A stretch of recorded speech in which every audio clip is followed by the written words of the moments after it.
That was an example of an oxidation-reduction reaction. What we have here are magnesium strips. This is magnesium metal. And when it burns, it's reacting with the oxygen in the atmosphere. And you see it burns brightly. This is one of the ingredients they use for fireworks, don't you know? Well, the reaction that's occurring here is between the magnesium metal and the oxygen that's in the atmosphere. The magnesium is giving electrons to the oxygen, who is accepting those electrons. What type of reaction is this? This is called an oxidation-reduction type reaction. Let's look at this in some detail. Chapter 11, Section 1.1. Oxidation is the loss of electrons, and reduction is the gain of electrons. So let's start off with the definition. Oxidation, a process whereby a reactant loses one or more electrons. We saw the magnesium, in that reaction, it was losing electrons. We say it was undergoing oxidation. Then there's reduction, a process whereby a reactant gains one or more electrons. In that example we saw, it was the oxygen that was gaining the electrons. The oxygen was undergoing reduction. And you know what? You can't have oxidation going on without reduction going on at the same time. Like, remember with acid bases, some reactant will give a hydrogen ion. That means another reactant has to be there to accept the hydrogen ion. Here, with oxidation reduction, one reagent would be giving up electrons while the other would be gaining them. And when you're giving away the electrons, we call that oxidation. And when you're gaining the electrons, we call that reduction. Let's look at this reaction we just saw step by step. These are the electron dot structures for magnesium and oxygen. Magnesium has 2 valence electrons, and here they are. And here's an oxygen molecule, O2. And watch what happens as the two get together. The magnesium is losing its electrons. After it lost both of its 2 valence electrons, it becomes a +2 ion, the magnesium, or 2+ ion, right? The same thing happened down here. Both of these have lost 2 electrons. A total of 4 electrons have been lost. And the oxygen is the one who's gaining those electrons. And each one of those atoms gains 2 electrons, so it forms the -2 ion. And they get together with the magnesium ions. Hey, opposite charged ions get together. Got that? To form an ionic bond. That makes sense. And this material is known as magnesium oxide. It's a white solid. You saw in that reaction at the start of this video, the white smoke was coming up, or the white material that was left over. That's the magnesium oxide.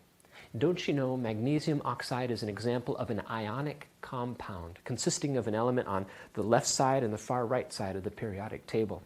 Magnesium's on the left side, oxygen's on the far right. We'll talk about that in a little bit. In equation form, I like to show you in equation form, what's going on is this. 2 magnesium atoms plus 1 oxygen molecule give rise to 2 units of magnesium oxide. Now, we have oxidation and we have reduction. Let's get this straight.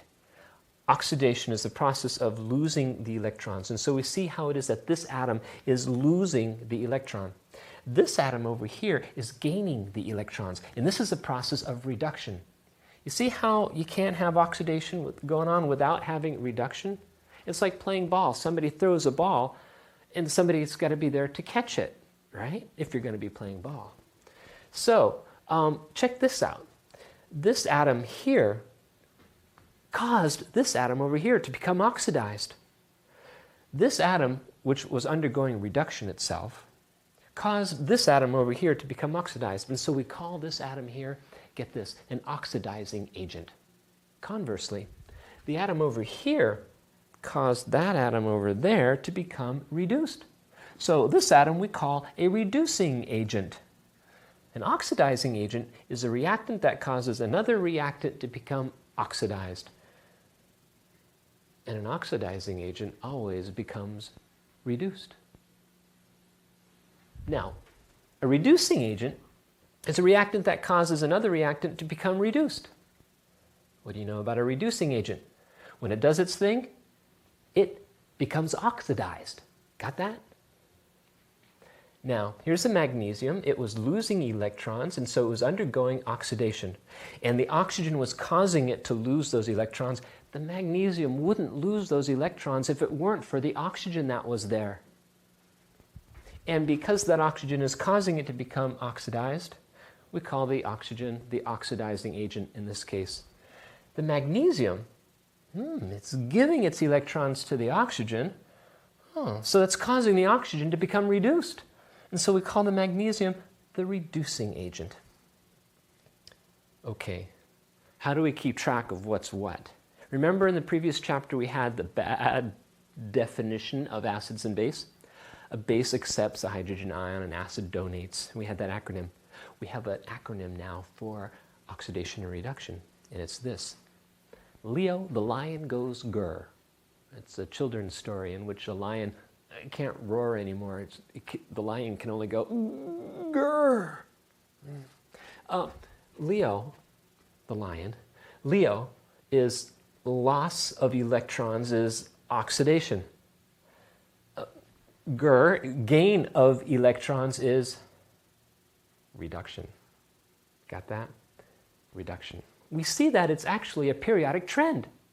This was ionization energy. We talked about this before.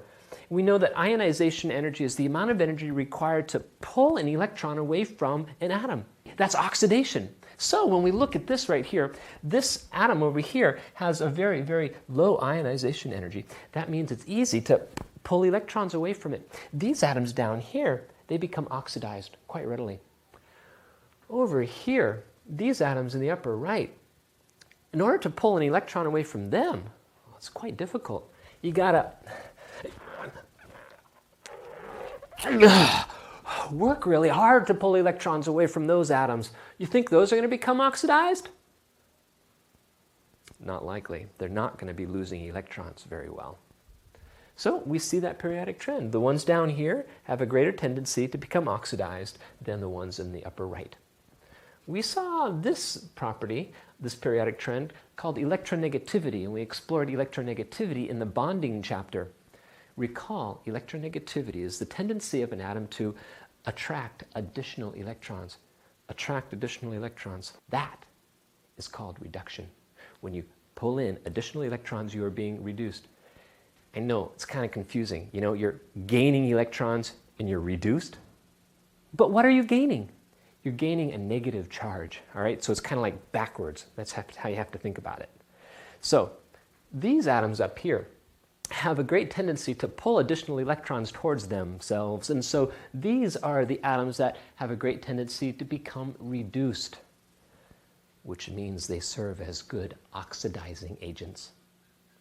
The atoms down here in the lower left, well, they don't attract electrons very well at all. So oxidation, reduction reactions. You can't have one going on without the other. It's simply a matter of losing electrons or gaining electrons. And we keep track of it like this. If you're losing electrons, that's oxidation. If you're gaining electrons, that's reduction. Good chemistry to you.